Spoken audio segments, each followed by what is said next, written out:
Mas afinal de contas, o que as dificuldades, os distúrbios ou transtornos de aprendizagem têm a ver com a psicopedagogia? Qual a relação?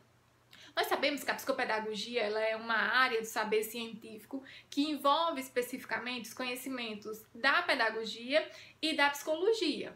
No entanto, ela é uma área também bastante multidisciplinar que vai abarcar conhecimentos tanto da neurociência como da psicolinguística, da antropologia e de outras disciplinas.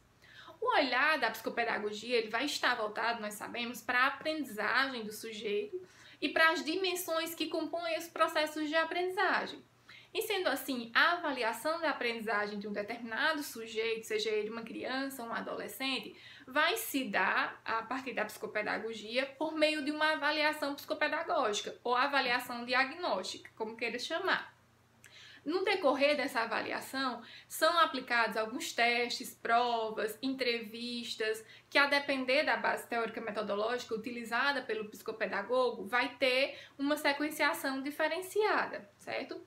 São levantados durante essa avaliação dados importantes sobre o passado daquele aprendente, daquele sujeito que está vivenciando a problemática relacionada à aprendizagem, como também informações sobre o seu presente, é construído um diagnóstico, e informações sobre o seu futuro, a partir de um prognóstico, que também é construído durante a avaliação psicopedagógica.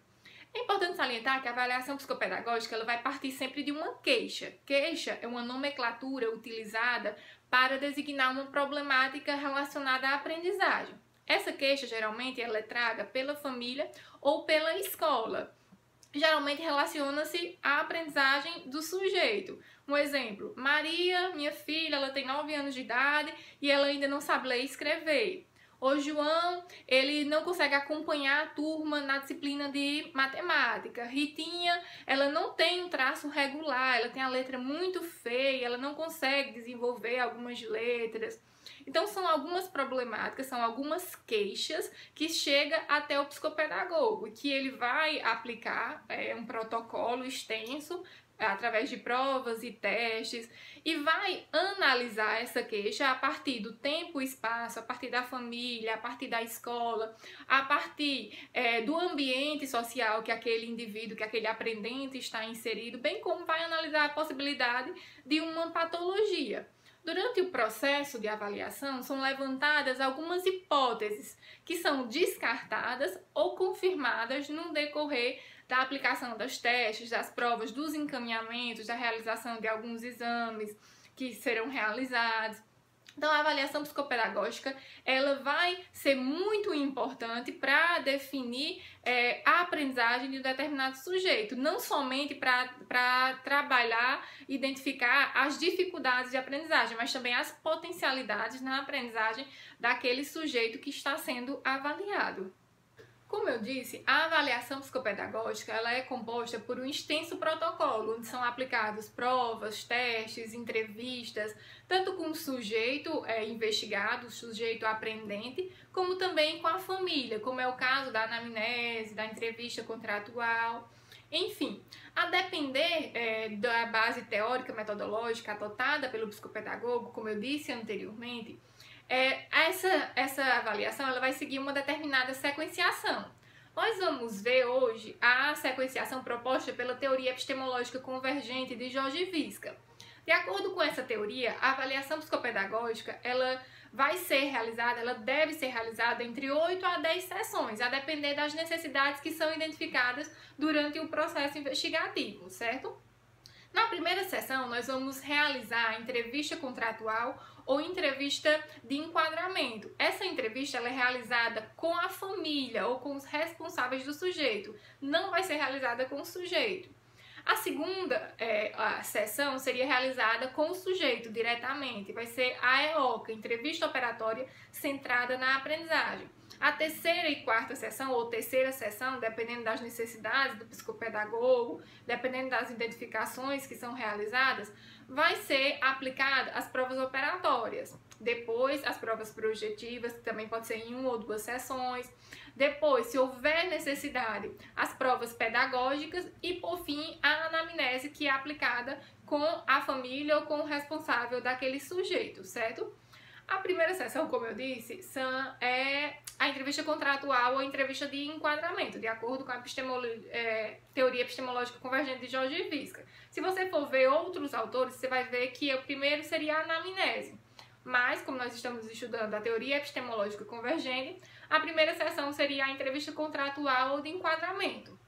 De acordo com Bastos, Sampaio, alguns autores, esse momento ele é muito importante porque é o momento em que nós vamos coletar alguns dados, algumas informações importantes sobre o sujeito, sobre a sua família. Dados superficiais, só para nós termos uma visão geral daquele sujeito, da sua composição familiar. Preenchemos uma ficha com esses dados e também fazemos o questionamento acerca das dificuldades e levantamos a queixa.